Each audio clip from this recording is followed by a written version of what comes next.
Alright, guys. So I've been wanting to make something like this for a little bit. Haven't had time. And I wanted to cover a decent amount. So this is probably going to be a fairly long one. I'll do my best to keep it as short as possible. I know I have a tendency to say the same things repeatedly and kind of jump around too much. So I scripted a majority of this, and that should help out. Let's go ahead and get started. So, if you don't know, I'm totally vegan, and that makes me better than everyone. Kidding, sort of. I'm not the type of person who goes out of my way to mention that I'm vegan, despite the stereotype. We are factually more moral than most, though. I don't see anything wrong with stating something that's just objectively true, generally speaking. Many would claim it's virtue signaling, but that only pertains to the intent of making statements solely to draw attention to your perceived morality. I can only speak for myself, but that's not the goal. The goal is to draw attention to the fact that omnivores are unethical. Sure, they don't like hearing it, but that doesn't mean you should just let people live in ignorance. To some extent, they themselves know it, as evidenced by a peer reviewed study that showed that the reason so many people hate vegans is not due to disgust, as you might expect, but due to envy. That implies that they themselves agree that vegans are more virtuous. I will include a link to this study. Let's get down to the logic here. And I'll just go ahead and say I've been digging into this topic for quite some time, and I've yet to ever hear a counter to veganism that isn't fallacious and or immoral. So the 13 common arguments, and I didn't leave anything out because I don't do that dishonest shit where there's an argument that's really good and I choose to not include it because I can't defeat it. That's not how I operate. I have not left anything out, and I encourage anyone to provide any argument that you think is good against veganism. So there's 13 here, and I will kind of outline them now and then dig into each one specifically. We've got nutrient deficiencies, human canines, meat is natural and necessary for human health, veganism is elitist or impractical, plants also feel pain, the environment is too complex for non-vegan practices to be harmful, animals are killed in plant agriculture, God put certain animals here specifically for us to eat, plant-based foods are overly processed, veganism drives monoculture crops, soy is bad for you because it increases estrogen, calves are taken away so their mothers don't kill them, and if we stop farming animals, they would go extinct. 1. Nutrient deficiencies. First, it's important to counter the extremist take here and get it out of the way that you can be a vegan with absolutely no nutrient deficiency whatsoever. That being said, vegans who don't specifically account for these nutrients have been shown to be low in vitamin B12, calcium, iron, vitamin D, and omega-3 fatty acids. So yes, being an omnivore allows you to get your nutrients in one of the easiest ways possible, requiring less thinking on your part.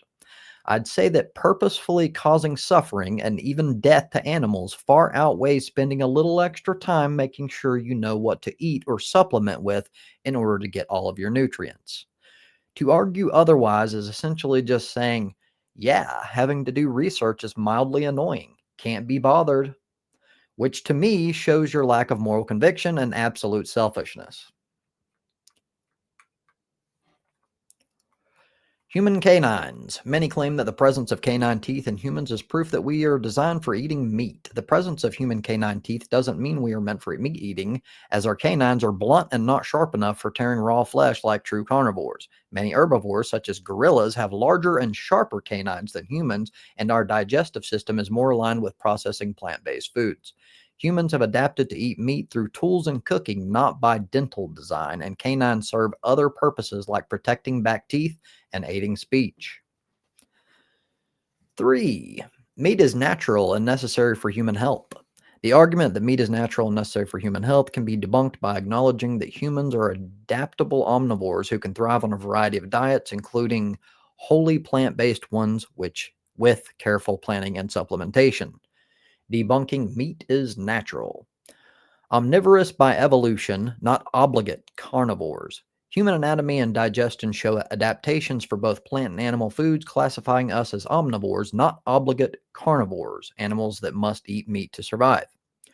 Our ancestors consumed what was available, and while meat was important in certain environments for concentrated nutrients, early human diets also included significant amounts of tubers, fruits, leaves, and nuts. Anatomical adaptations. Humans lack the short intestines and highly acidic stomachs of true carnivores like dogs.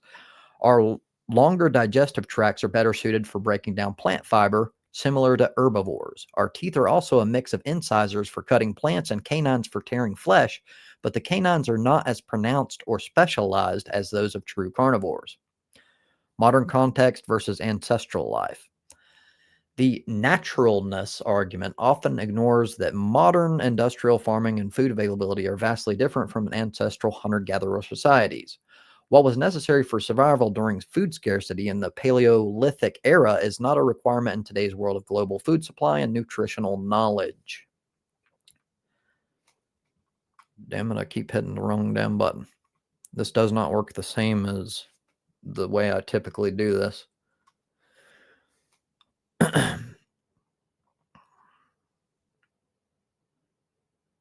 Debunking meat is necessary.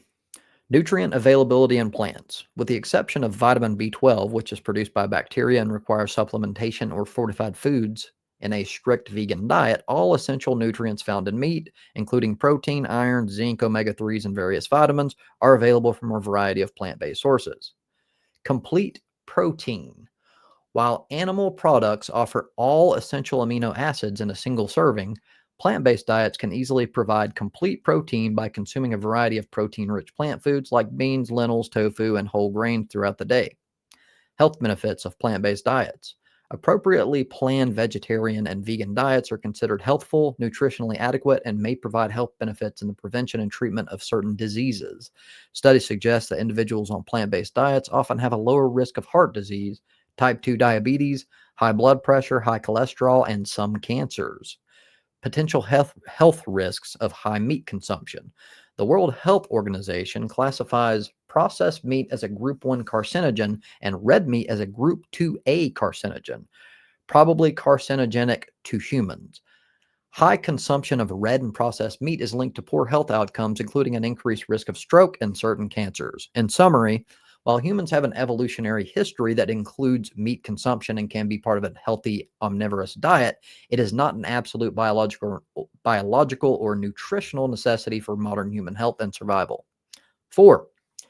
Veganism is elitist or impractical.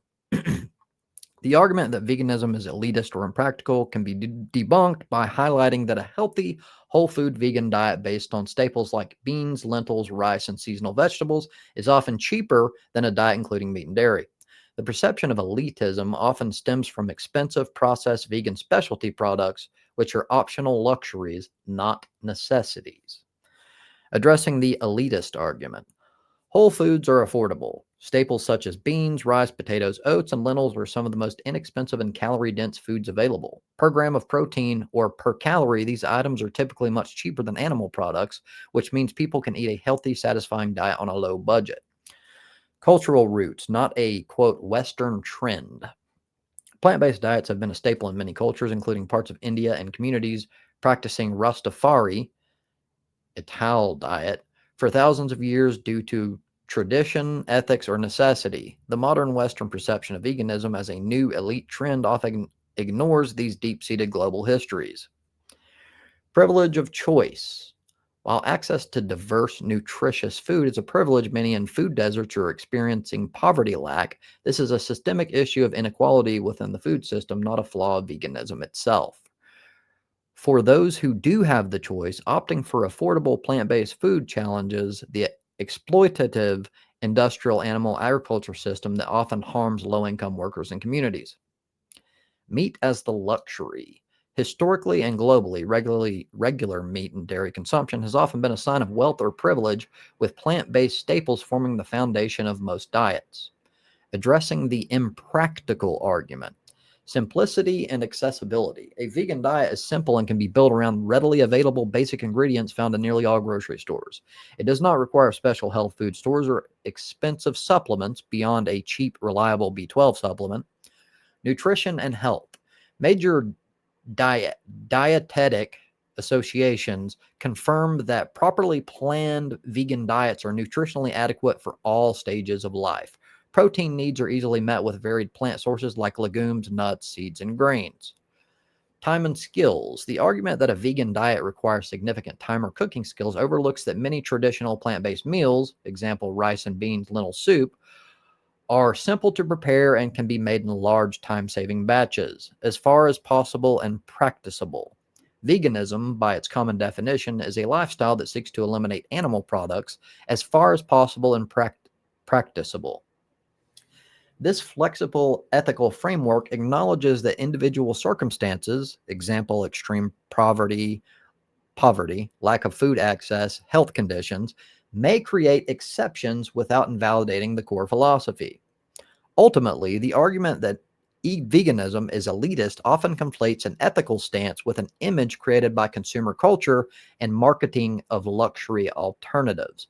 When reduced to its core components, a vegan diet is highly practical, affordable, and ancient way of eating. 5.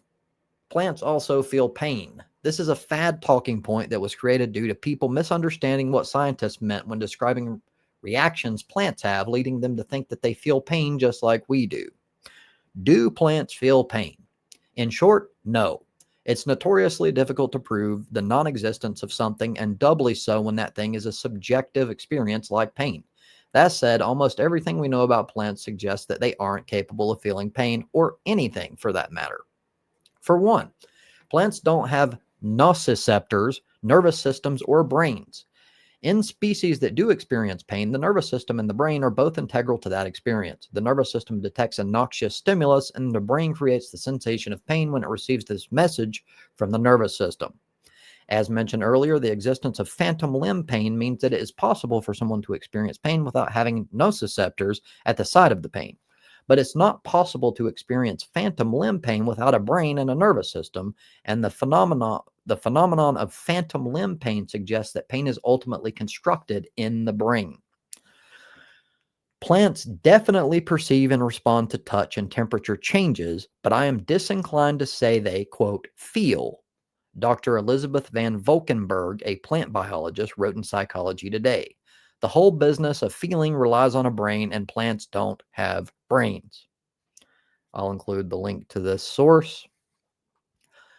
And I would also like to add that even if this were a valid criticism, it would be a pro-vegan argument because less plants are consumed overall in a vegan diet than in an omnivorous one.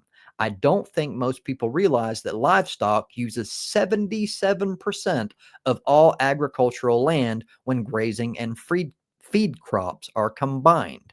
Dairy and meat combined uses 36% of global crop calories for animal feed.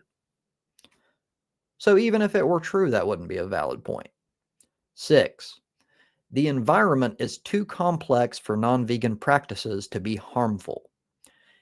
The argument that the environment is too complex for non-vegan practices to be definitively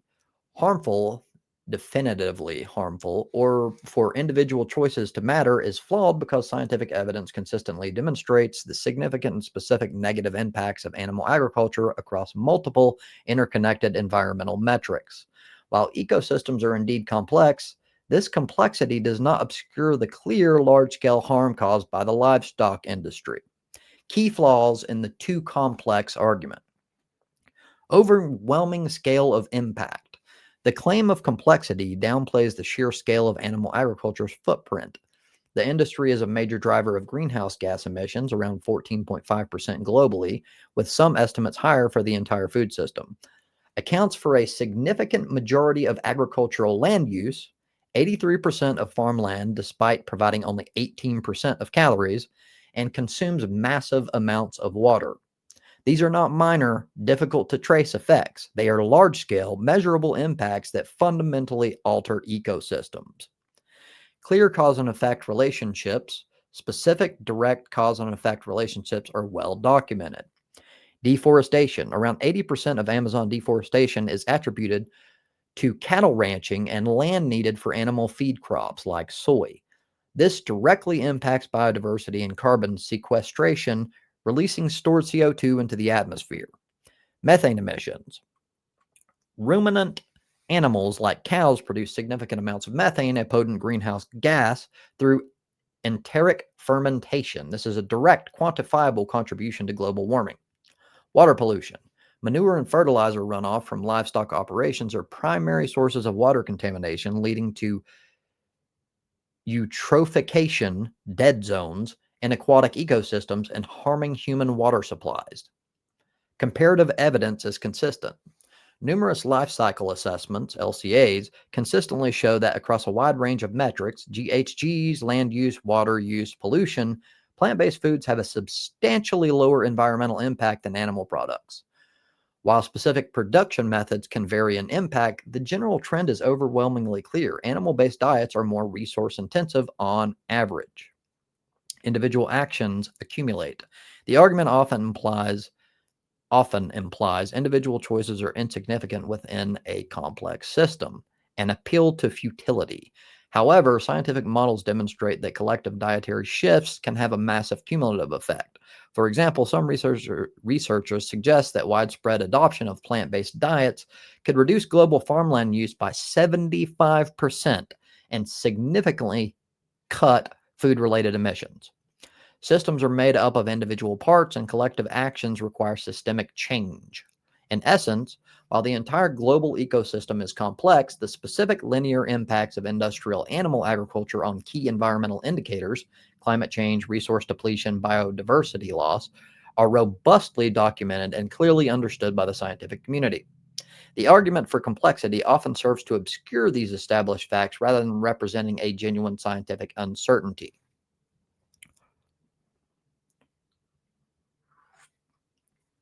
7. Animals are killed in plant agriculture. The crop deaths argument is debunked by the fact that animal agriculture requires vastly more crops, meaning far more animals are killed to produce meat and dairy than for a plant-based diet. Additionally, the deaths in plant agriculture are often incidental, unlike the deliberate and systemic killing of animals for food. And some estimates of crop deaths are based on flawed or exaggerated data. The scale of the problem. Land use. Around 80% of agricultural land is used for livestock, either for grazing or to grow feed, while providing only 17% of the world's calories. Crop consumption. Approximately 77% of soy, a common crop, is fed to livestock, not humans. In the US, more than 67% of crops go to animal feed. Indirect deaths. This means that eating meat results in many more indirect deaths than eating plants, as the animals that are killed to produce meat have themselves consumed vast amounts of crops. A question of intent and impact. Incidental versus intentional. While plants are a part of the food chain and some animals are killed during harvest, these are largely accidental deaths from the perspective of the food system. In contrast, animal agriculture is built on the intentional breeding, raising, and slaughter of billions of animals. Reduced harm. A plant-based diet directly reduces the number of animals killed for food and minimizes the land required for agriculture, which in turn reduces harm to wildlife and ecosystems. Flawed arguments. Inaccurate data. Some crop death estimates, such as one citing 7.3 billion deaths, are based on unreliable data and are likely too high. Misleading comparison. The argument often compares the total number of deaths from plant agriculture to the number of deaths from consuming a small amount of meat, ignoring the huge number of animal deaths involved in producing the meat itself. 8. God put specific animals here specifically for us to eat. The argument that God put certain animals here specifically for us to eat can be debunked by exploring religious texts themselves, as well as by applying ethical, health, and environmental counterarguments, religious and scriptural counterarguments. Original divine diet. The book of Genesis 1:29 through 30, explicitly describes God's original plan for both humans and animals to have an entirely plant-based diet. Every seed-bearing plant, every tree that has fruit, every green plant for food. Stewardship, not domination. The concept of dominion, Genesis 1:28, is interpreted by many religious scholars not as a license for exploitation, but as a responsibility for caring for and being a loving steward of God's creations. Proverbs 12:10 states, "A righteous man has regard for the life of his animal." Suffering and God's nature. An all-loving and compassionate God would not design animals with complex nervous systems capable of immense suffering merely for human gastronomic indulgence. Modern factory farming methods inflict horrific suffering, which many argue is contrary to God's ideal of peace and mercy. Permissions, not intentions. The permission to eat meat was granted later in the Bible after the flood, Genesis 9:3 through 4, under specific circumstances, often with conditions about which animals were, quote, clean and how they should be slaughtered to minimize pain. Example, shechita in ancient Hebrew practice. This is seen as a concession, not a return to the original peaceful plan. Emphasis on mercy and justice. Religious texts universally emphasize virtues such as love, compassion, and justice. Act justly and to love mercy and to walk humbly with your God, Micah 6:8. Choosing to eat animals when it is no longer a necessity conflicts with these core moral imperatives. Ethical, health, and environmental counterarguments. Moral and ethical autonomy. Just because humans have the capacity to do something, like eating meat, does not automatically make it moral. Ethical reasoning suggests that humans, as moral agents, can choose a path that minimizes unnecessary suffering, especially when there are healthy, sustainable alternatives. Health implications. A plant-based diet can offer numerous health benefits, and many modern health problems, like certain chronic diseases, are linked to the overconsumption of meat. The original plant-based diet described in Genesis aligns well with current nutritional science. Environmental impact. Animal agriculture is a leading cause of environmental degradation, including greenhouse gas emissions, deforestation, and water pollution. A global shift towards plant-based eating is considered by organizations like the UN to be vital for combating the climate crisis. Animal sentience. Animals are sentient beings with an interest in continuing to live. Treating them as mere means to humans' ends, as objects for consumption, and not as ends in themselves, creatures with their own intrinsic value, violates their fundamental interests regardless of religious claims. 9. Plant-based foods are overly processed. The argument that all plant-based foods are overly processed is a misconception that overlooks the difference between minimally processed and ultra-processed foods and ignores that many staple foods, plant-based or not, are processed. While some plant-based alternatives are ultra-processed, they differ nutritionally from many ultra-processed animal products, and the impact of a food depends more on its specific ingredients than its degree of processing alone.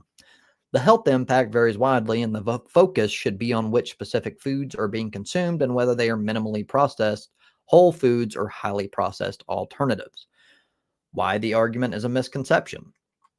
Processing is not inherently bad. Most foods at the supermarket have undergone some form of processing, such as chopping, freezing, canning, or fortifying to improve safety, shelf life, or nutritional value. For example, canned beans and fortified breakfast cereals are processed but are part of a healthy diet. Not all plant-based foods are equal. The term plant-based covers a wide range of products, from whole foods like fruits, vegetables, and lentils to highly processed alternatives.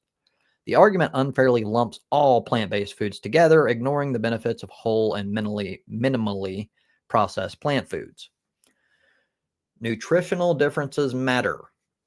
Even when both animal and plant-based foods are processed, they can have different nutritional profiles. Many ultra-processed plant-based meats are a source of fiber and low in saturated fat, while many ultra-processed animal products are high in saturated fat and sodium. The goal of processing differs. The goal of processing for plant-based foods is often to create a healthier, more sustainable alternative to animal products, not just to enhance palatability or shelf life like in many other ultra-processed foods. How to make healthier choices. Focus on whole plant foods. Many whole and minimally processed plant foods, the core of your diet. These include fruits, vegetables, legumes, whole grains, nuts, and seeds. Compare nutrition labels. If you choose to eat plant-based meat alternatives, compare the nutritional information of different products. Look for options with lower fat and sodium and consider which ingredients are used. Consider what is being replaced. A plant-based sausage might be more nourishing than a pork sausage, even if both are ultra-processed, and a plant-based sausage is likely a better option than a mixed meat sausage. 10. Veganism drives monoculture crops. The argument that veganism drives monoculture crops is widely debunked by the fact that the vast majority of monocultured crops are grown to feed livestock, not humans. A global shift to plant-based diets would actually reduce the overall amount of agricultural land needed, thereby decreasing the reliance on harmful monoculture practices. Key points to consider. Livestock feed is the primary driver of monoculture. Around 77% of the world's soy and 60% of the corn in the U.S. goes toward feeding animals raised for food. Only about 7% of global soy is used for direct human consumption. Example, tofu, edamame. Therefore, the current demand for meat and dairy is the main force behind large-scale environmentally damaging monoculture farming of these crops. Reduce land use with plant-based diets. Animal agriculture takes up nearly 80% of global agricultural land, but produces less than 20% of the world's calories.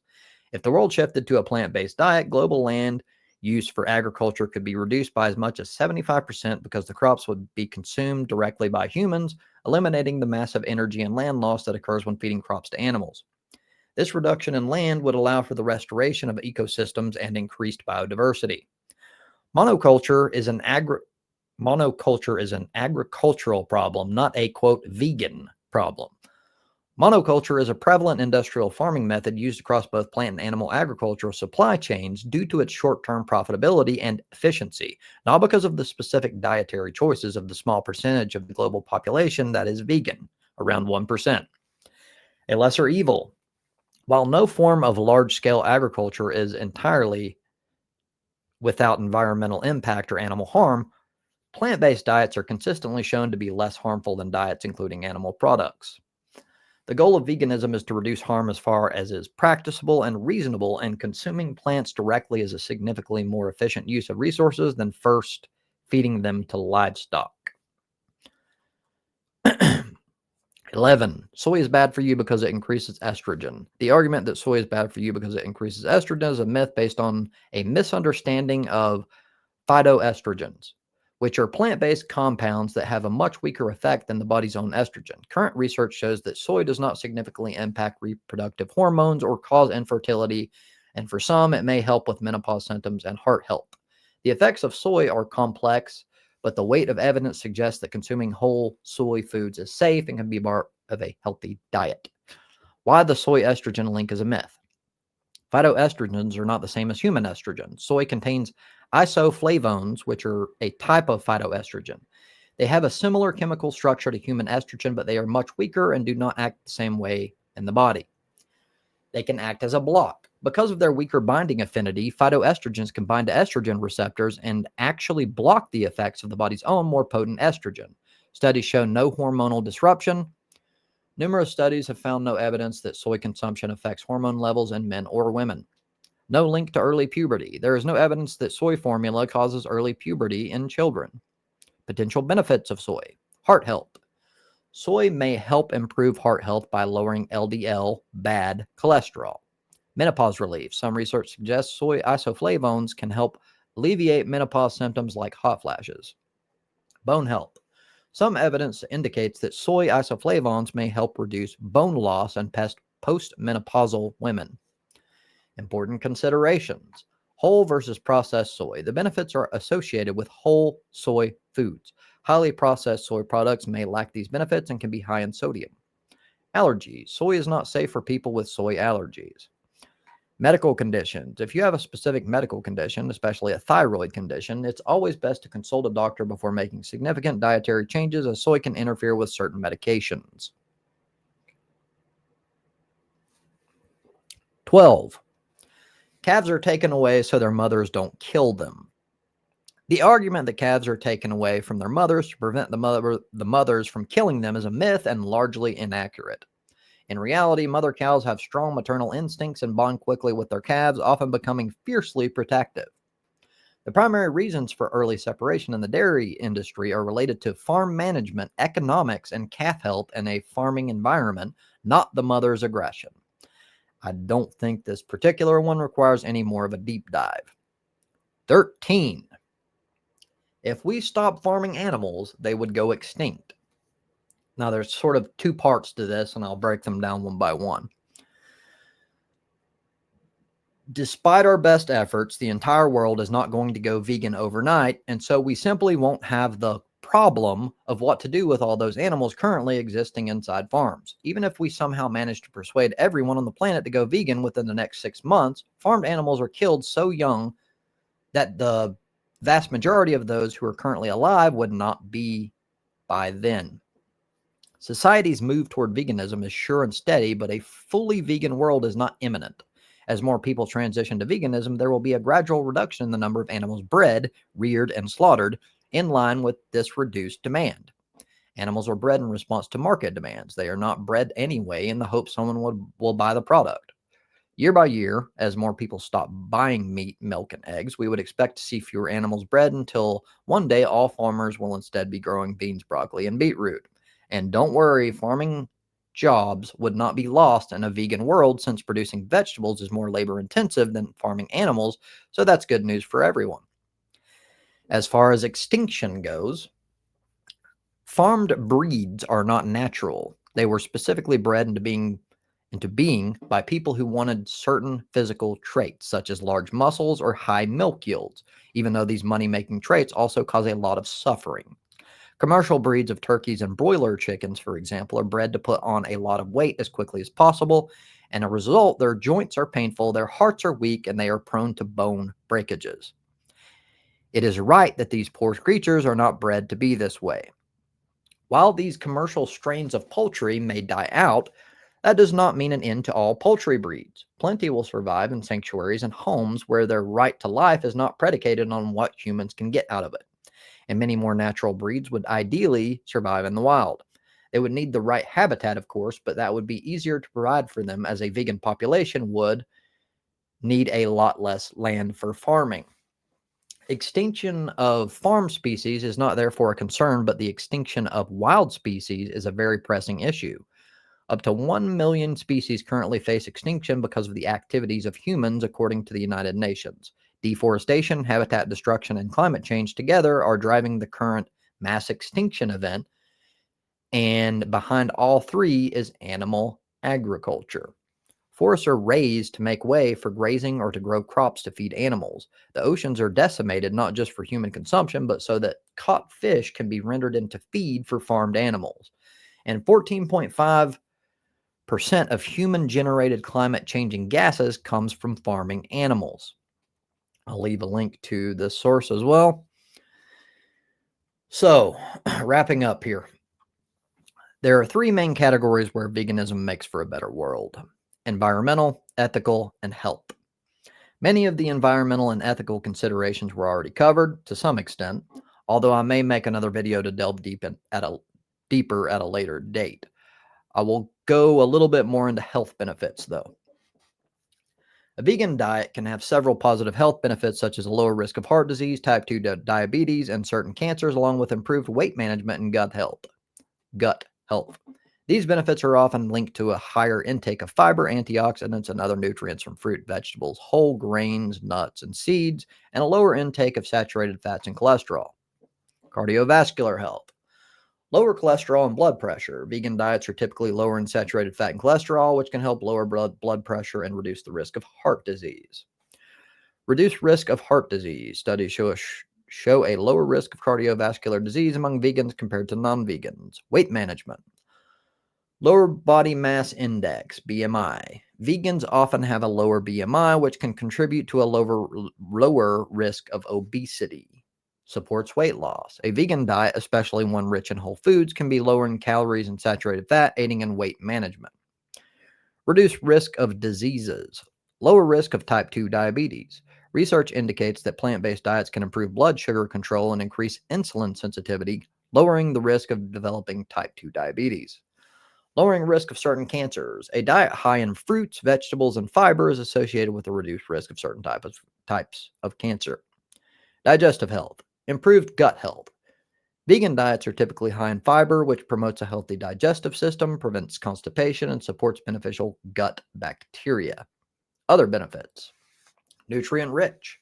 A well-planned vegan diet can provide an abundance of beneficial nutrients, including fiber, antioxidants, vitamins A, C, and E, potassium, and magnesium.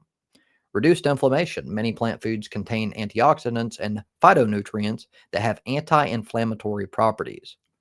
All in all, vegans, on average, live 6 years longer than omnivores. When you break down and evaluate any omnivore argument I've ever encountered personally, it will inevitably always lead back to, I do it because it gives me pleasure. Essentially, they don't care about the harm they're causing. There's no more room to use mental gymnastics once all of these points have been thoroughly invalidated.